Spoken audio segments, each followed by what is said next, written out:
कहते हैं ना, 100 सुनार की तो एक लोहार की, वो भारत ने किया।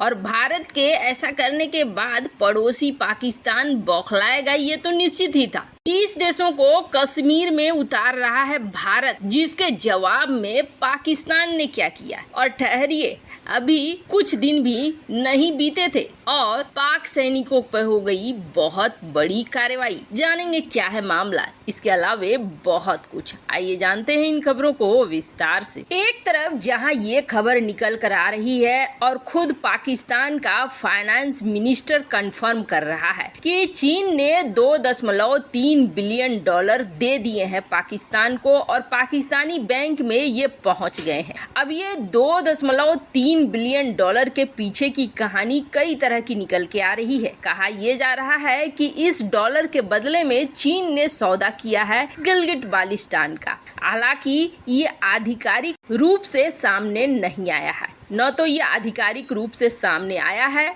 न भविष्य में सामने आएगा, लेकिन इस बात को लेकर बहुत ज्यादा जोर दिया जा रहा है। इसके पीछे कारण ये है कि हाल ही में चीन ने बाजवा को बुलाया था और बाजवा से बातचीत के दौरान इस बात को साफ किया था कि चीन अपनी सेना को इन इलाकों में उतारना चाहता है, यहाँ आउटपोस्ट बनाना चाहता है। यहाँ से ही मंशा चीन की समझ में आ रही थी कि इस इलाके पे चीन घुसना चाहता है। ऐसे में इस पर ज्यादा बल पड़ रहा है कि हो सकता है ये सौदा सीपेक और पीओक के इलाके को लेकर हुई हो चीन और पाकिस्तान के अंदर। लेकिन जैसे ही इधर ये सौदे की बात भले खबरों में आई, पर वैसे ही भारत ने सबसे बड़ा मास्टर स्ट्रोक चल दिया कि तुम चाहे जो करो, लेकिन तुम्हारे मंसूबे को हम पूरा होने नहीं देंगे। और जम्मू कश्मीर में G20 शिखर सम्मेलन का आयोजन करने का ऐलान कर दिया। अब जैसे ही ये ऐलान हुआ, वैसे ही अभी हाल फिलहाल में जो पाकिस्तान और चीन की डील हुई है, उस डील पर भारी पड़ गया ये मास्टर स्ट्रोक।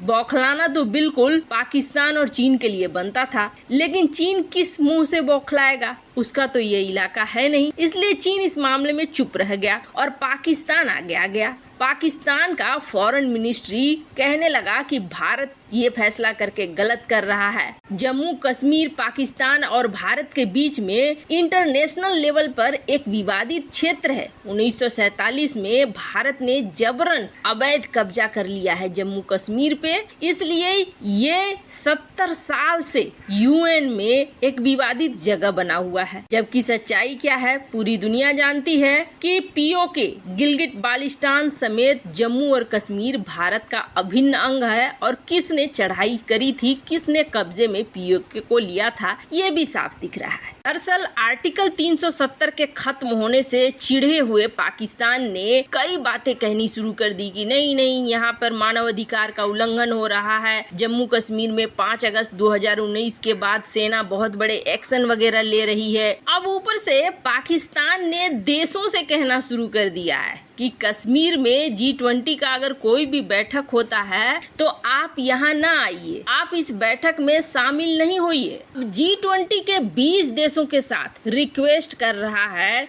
पाकिस्तान कि आप किसी भी तरीके से इसमें शामिल नहीं होइए, ये शामिल होना बिल्कुल सही नहीं है। अब पाकिस्तान की तरफ से इस मामले में इस तरीके के बयान दिए गए हैं, लेकिन सवाल उठता है कि अभी 1 से 1.5 साल है और 1 से 1.5 साल में पाकिस्तान और चीन क्या कुछ कर सकते हैं इस G20 सम्मेलन को रोकने के लिए। और ऐसा नहीं है कि चीन शांत रहेगा, चीन भी कुछ न कुछ जरूर करेगा। पहले पाकिस्तान के पीछे से करे या फिर सामने से करे, लेकिन कोई न कोई एक्शन चीन और पाकिस्तान लेंगे इसे रोकने के लिए। अब भारत को चाहिए कि भारत इसे कैसे हैंडल करता है। खैर, पाकिस्तान के लिए 1-1.5 साल का समय है भी कि नहीं, वो भी बहुत मुश्किलों भरा है, क्योंकि जो रिपोर्टें आ रही हैं वो रिपोर्टें बहुत ही खतरनाक आ रही हैं। पाकिस्तान दिवालिया हो रहा है। अब आप सोचेंगे 2.3 बिलियन डॉलर चीन ने तो दे ही दिए हैं, तो फिर अभी तो आराम से रोटी चलेगी, लेकिन ऐसा है नहीं। 2.3 बिलियन डॉलर उसके लिए ऊंट के मुंह में जीरा के समान है।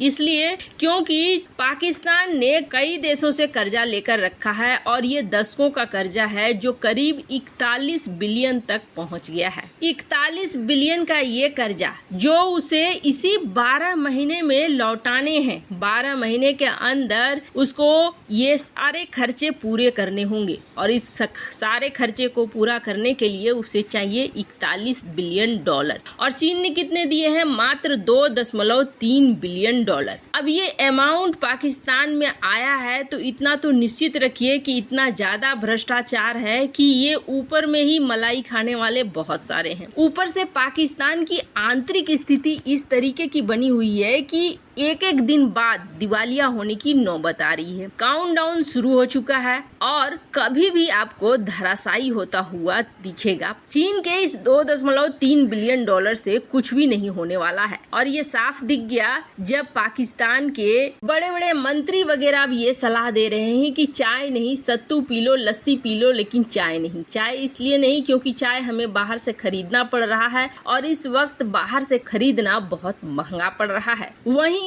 रूस ने भी इस बात को लेकर मोहर लगा दिया कि हमारी पाकिस्तान के साथ तेल को लेकर कोई डील नहीं हुई है, यानी रूस भी पाकिस्तान को कोई तेल वेल दे नहीं रहा है। अब आने वाली स्थितियां दिन प्रतिदिन खराब होती हुई साफ साफ दिख रही हैं। अगर रूस तेल नहीं दे रहा है, डिस्काउंटेड रेट पर तेल नहीं मिलेगा, तो इसका साफ मतलब है तेल का जो मूल्य है वो बढ़ता जाएगा पाकिस्तान में और जिस तरीके से बढ़ रहा है वो जनता के लिए बिल्कुल भी सही नहीं है। खैर, जहां एक तरफ ये सब कुछ हो रहा है तो पाकिस्तान की सेना के ऊपर जो तबाही है वो रुकने का नाम नहीं ले रही है। अब कथित तौर पर जो ये इलाका देख रहे हैं ना, वजीरिस्तान का, ये इलाका इतना ज्यादा सुलग गया है कि ये रुकने का नाम नहीं ले रहा है। ज्यादातर जो यहाँ पर समुदाय हैं वो समुदाय पाकिस्तानी सेना को बिल्कुल भी पसंद नहीं करते हैं और ये समुदाय अब कर रहे हैं गुरिल्ला वार। गुरिल्ला वार में भी सबसे ज्यादा ये देखते हैं कि कहां पर सेना का पोस्ट है। सिर्फ सेना के पोस्ट को निशाना बनाओ, आम लोगों को निशाना बनाने की कोई जरूरत नहीं है।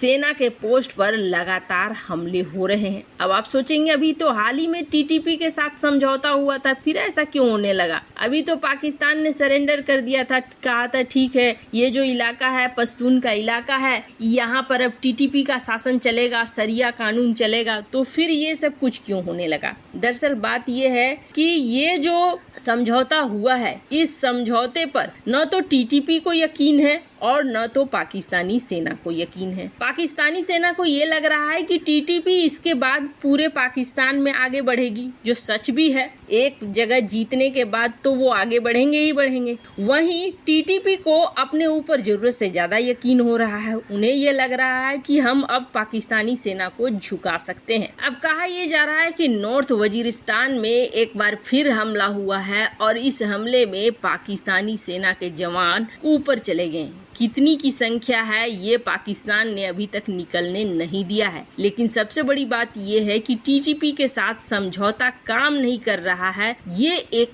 बहुत बड़ी खबर है। वैसे आपको क्या लगता है, भारत ने कश्मीर में G20 ऑर्गेनाइज करके सही किया या नहीं? कमेंट कर अपनी राय जरूर बताएं। जल्द मिलते हैं अगले वीडियो में नई खबर के साथ।